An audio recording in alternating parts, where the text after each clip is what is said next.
So the Whopper inflatable, again, 10-foot long, 35 inches wide. This year we've gone to 6-inch thick construction.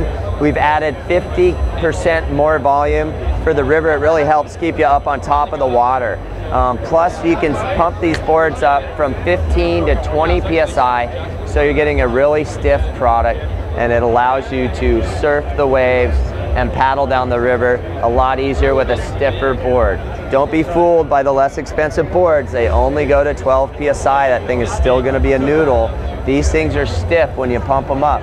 This also has an 8-inch wide strip from the tip to the tail. That's a coax composite stringer that's integrated into our drop stitch material to give you one of the stiffest boards in the market. I can put this board in between two chairs and jump up and down on it, and it's not gonna buckle. All right, and that's what you're doing when you're going down the river, okay? The 6 inches make it stiffer too? Yeah, good comment. It does, Robert. It actually makes the board a little stiffer by being thicker, we've noticed.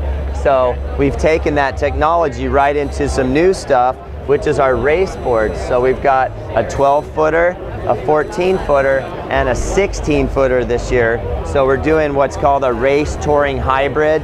These boards actually have negative rocker, because what happens in a stand-up is obviously you're always going to get some induced rocker, which means when you stand on the board, it's going to have natural flex.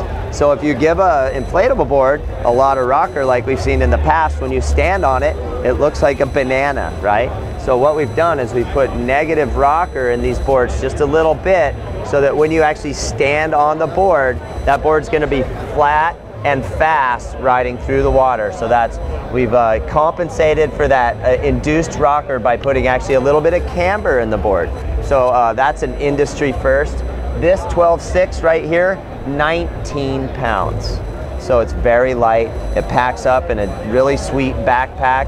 You can roll it up really small. You can hike up to a mountain lake. You can throw it in the back of your convertible. Shoot, you can ride up an elevator now with your board on your backpack. If you live in a small space, a condo, an apartment in the city, now you too can have a fast 12.6 or 14-foot board.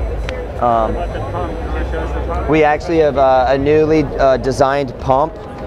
What you see in the market generally is aftermarket pumps. We've designed our own pump this year with a removable base. It's much wider, so that you get more torque. It's more stable. You've also got a longer handle, so it's going to be a lot more comfortable. I don't know who's been designing these handles with the little teeny handles, but I'm pretty sure those came from Asia. Well, you know what? Over here we have bigger mitts, so we want a bigger handle. It's going to allow you to get more pressure into the board, and also allow you to pump the board up on a less level surface. But more importantly, we've changed the diameter of the barrel for the pump, and this is going to reduce the amount of effort it takes to get the air into the board substantially. So even if you're a petite woman, a junior, or even someone who's challenged by the pump and the inflatable, this is going to take that away from it. Also be looking out for a new electric pump that we're working on for the future. So how high does the pressure gauge go? The pressure gauge on this one actually goes to 30. We don't recommend that. You could easily get too much pressure in your board if you wanted to, so that's why we've supplied that gauge.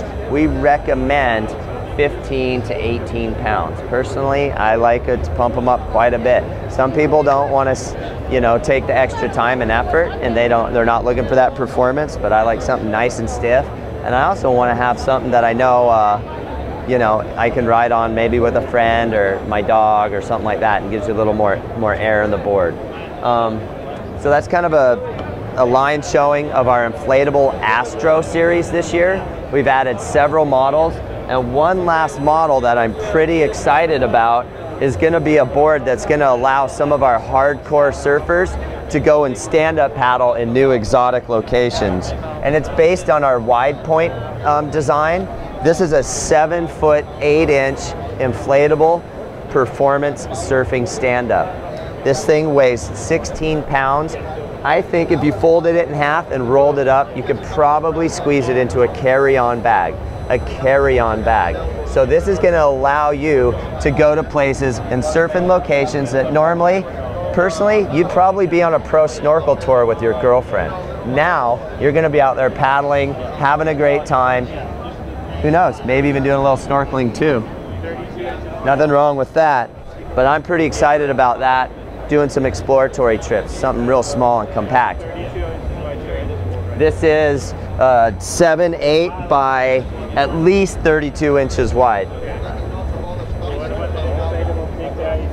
So we have the 11.2 Big Daddy Fisherman. This is the widest stand-up paddle board in the inflatable ever built at 11.2 by 39 inches wide. We're talking even the biggest Bubba can stand on this board, fly fish off of it, red fish off of it.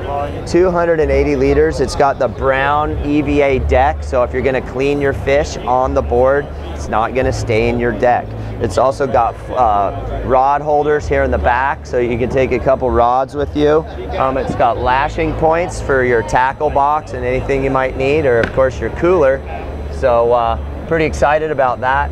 We've also got what's called the view board here, also at 39 inches wide.